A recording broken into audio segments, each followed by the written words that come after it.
cm. HS-nya tetap, berarti HV-nya sekarang 2,488 dikurangi 1,52. Maka angka porinya jadi 0,637. Kasih lagi beban tambahan. Nah, begitu beban maksimum 32, setelah kita kasih beban 24 jam, dia tidak berubah lagi, tidak berubah banyak, kita kurangi bebannya atau tekanannya. Itu namanya proses unloading.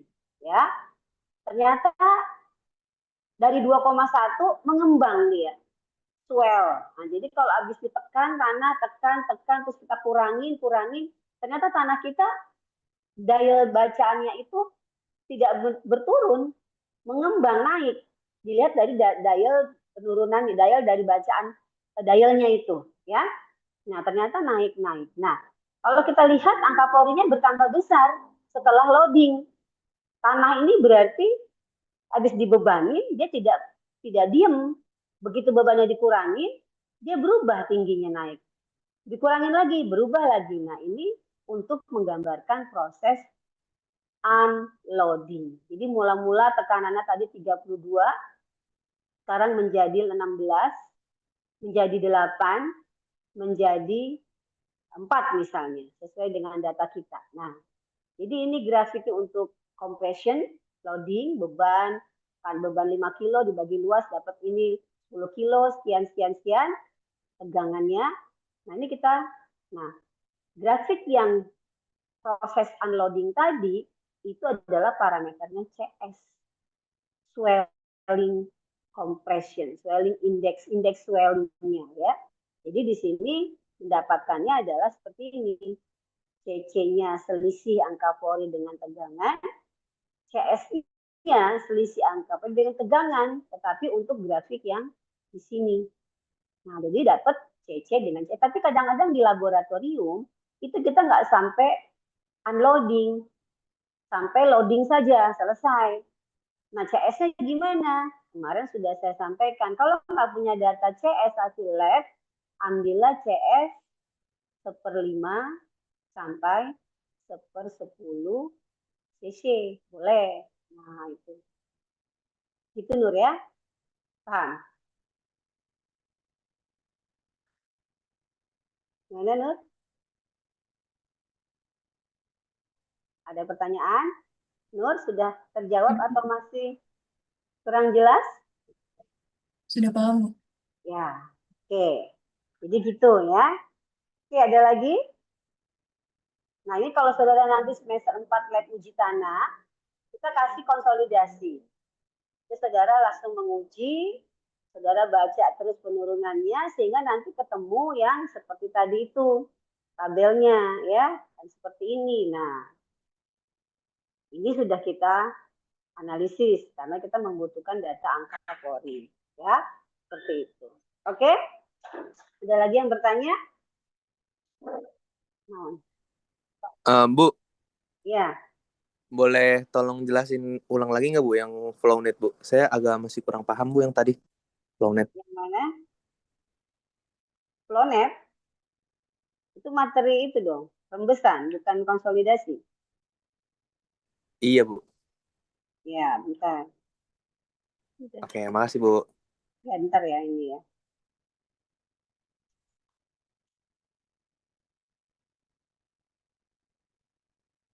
Banyak banget ya parafnya. Bawah atas bawah nggak kanan kiri. Dari saya enggak yang print dia semua.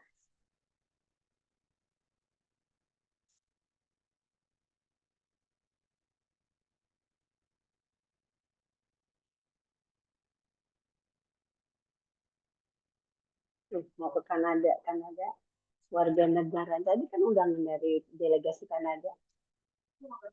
Kanada warga negaranya sedikit. Dia welcome orang Indonesia datang ke sana. Sorry, belum limut nih ngomong. Ya, sebentar ya. Siapa tadi yang bertanya?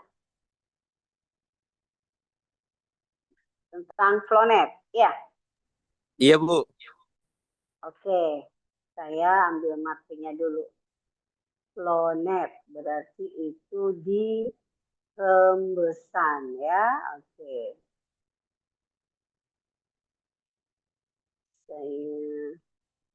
Oh, ini masih yang kedua, berarti yang kedua. Flownet, ya, saya kirim. Kita share lagi. Permeabilitas. Nah, ini. Kenapa flownetnya? Masalahnya apa?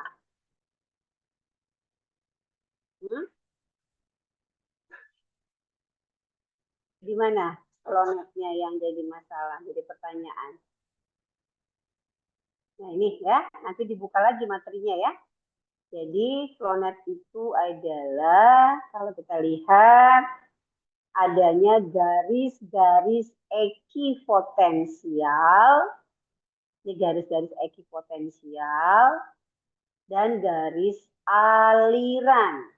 Ya, nah, di mana dari garis ekipotensial dengan garis aliran itu membentuk bujur sangkar, ya, mendekati ukurannya sama supaya mempermudah menghitung debit. Jadi tidak ada unsur lagi delta, tidak ada unsur lagi gradien hidrolik yang delta L dengan delta H-nya berbeda. Nah, itu maksudnya, ya. Jadi dibuatnya hampir seperti bujur sangkar.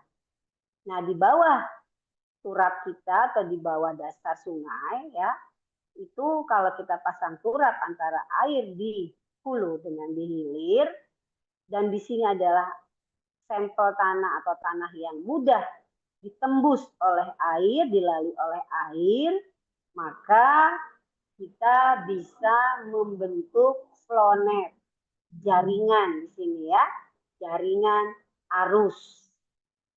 Gitu. Nah, gunanya untuk apa? Karena di sini ada saluran, pasti ada debit, ya kan? Aliran. Di sini juga ada saluran, ya. Di situ ada debit yang bisa kita perhitungkan. Totalnya berapa? Ada 3 saluran, 1, 2, 3, 4. Nah, ini di bawahnya ada 4.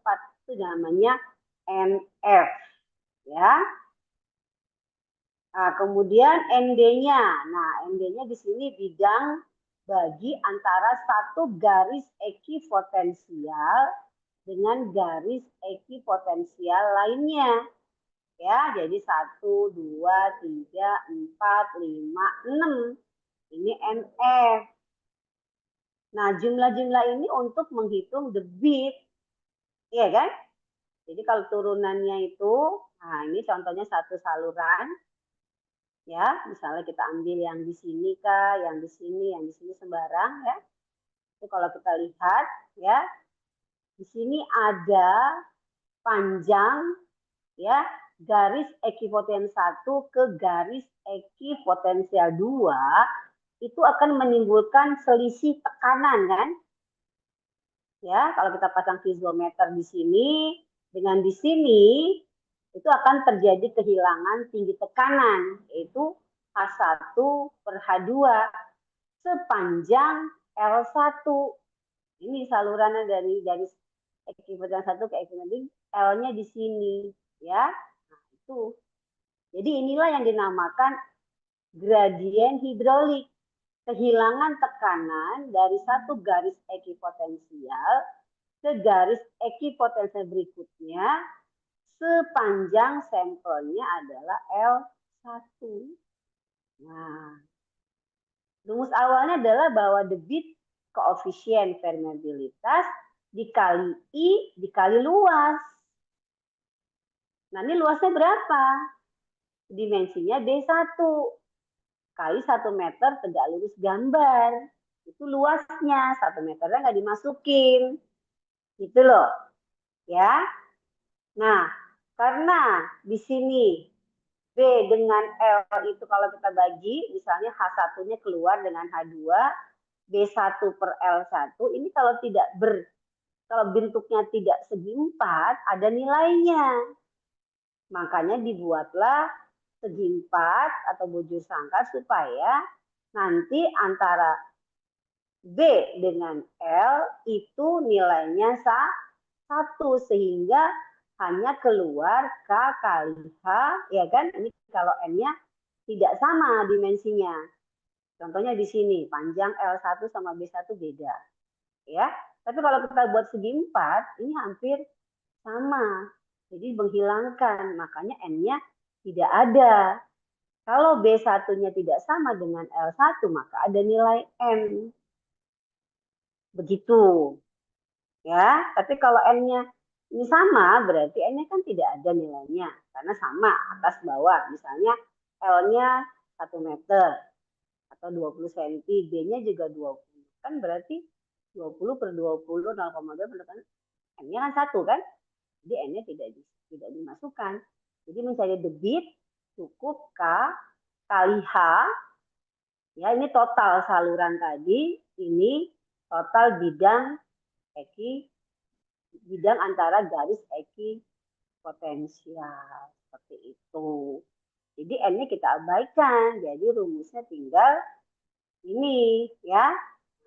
Ini kalau yang ketiga kan B dengan L-nya berbeda. Kalau sama ya berarti sudah ini aja rumusnya. K kali H kali MF dibagi ND.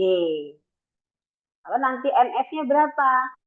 NF-nya 4. ND-nya 6. Ya berarti 4 per 6 dikali koefisien dikali perbedaan muka air di hulu dengan di hilir. Itu debit totalnya ini yang melewati 4 saluran dengan 6 bidang antar garis ekipotensial. Begitu. Siapa tadi? Yusuf ya? Paham? Maksudnya gitu? Ya. Halo? Oke, Bu. Ya. Ya. Jadi kalau kita melihat pakai pengukur tekanan, ya tekanan air di dalam wadah ini, antara yang di sini tinggi airnya akan H1. Kalau di sini, nah ini garis ekipotensial kedua, ini yang pertama. Berarti kehilangannya 1 kali dia. 1 kalinya, setiap kalinya berapa? Itu selisih H dengan H hilir dengan H hulu dibagi jumlah bidang garis eksistensial terhadap satu yang lain lagi yaitu MD. Itu ceritanya. Ya? Paham? Nah, ini contohnya. Kalau di A, berapa tinggi tekanannya? Nah, dari 15 dikurangi 5, itu kan 10. 10 disebar ke garis ekipotensial ada berapa nih? 1, 2, 3, 4, 5. 6 di sini terakhir. Ya, itu. Jadi kalau begitu berapa tinggi tekanan air kalau kita pasang piezometer di titik A? Kehilangannya sekali dia. Nah, ini kehilangan totalnya adalah 15 dikurangi 5. Itu totalnya 10. 10 dibagi banyaknya MD. Jadi setiap satu itu kehilangan sebesar 10 per 6. Kalau di sini 15, maka di sini 15 dikurangi 1 kali kehilangan dikali H per ND, yaitu 1, gitu ceritanya. Ya, kan semakin jauh kehilangannya 2 kali, maka di B lebih kecil. Ya, nanti di titik C. C sama. Ya, di sini C di garis ekipotensial 1, 2, 3, 4, 5 kali dia kehilangannya. Nah, itu ya. Jadi kalau kita ditanya berapa tekanan di garis ekipotensial A ini. Ya, mau di sini, ini sama. Karena tinggi tekanannya semua 13,33 feet. Karena ini merupakan garis ekipotensial dengan tinggi tekanan yang sama seperti garis kontur. Ya, seperti itu. Oke. Jadi intinya planet adalah mencari debit, sama-sama mencari debit. Ya, di saluran juga kita tadi sebelum belajar planet mencari debit. Tuh, ya. Contohnya kalau kita perhatikan di sini mencari mana tadi? Oh enggak, bentar. Oke.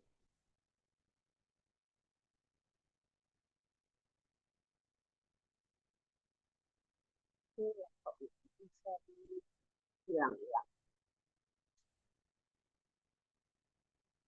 Nah ini ya, ini mencari debit intinya ini ya. Nah ini debitnya ini, debit rembesan. Jadi kalau saudara punya ini ya, ada media, jarak dari A ke B itu adalah L, ya jarak datarnya ini, jarak posisi antara A dengan B, kemudian ada kehilangan tinggi tekanan, ya ada luas penampang dari sampel tanah ini, maka rembesan air yang lewat sini keluar ke sini itu sebesar ini, ya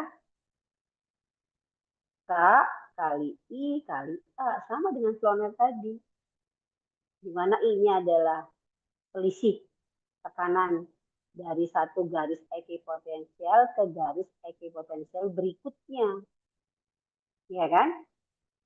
Nah, tuh H dibagi L panjang alirannya, ya yang ditembus oleh air tersebut tadi L, jadi H1 min H2 dibagi L dikali luasnya. Luas salurannya berapa? Lebarnya B, panjangnya ya tegak lurus gambar ambil 1 meter. Intinya itu. Oke? Ada lagi?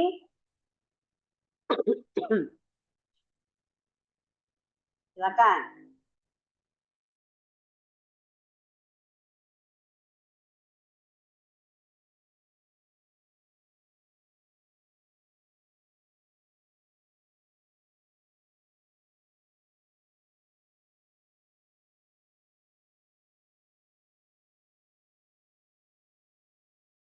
Saya minum dulu.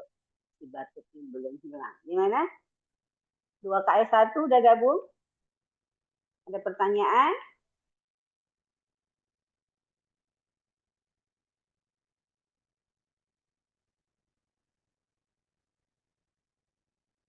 Nanti habis Jumatan kalau mau lanjut nggak apa-apa.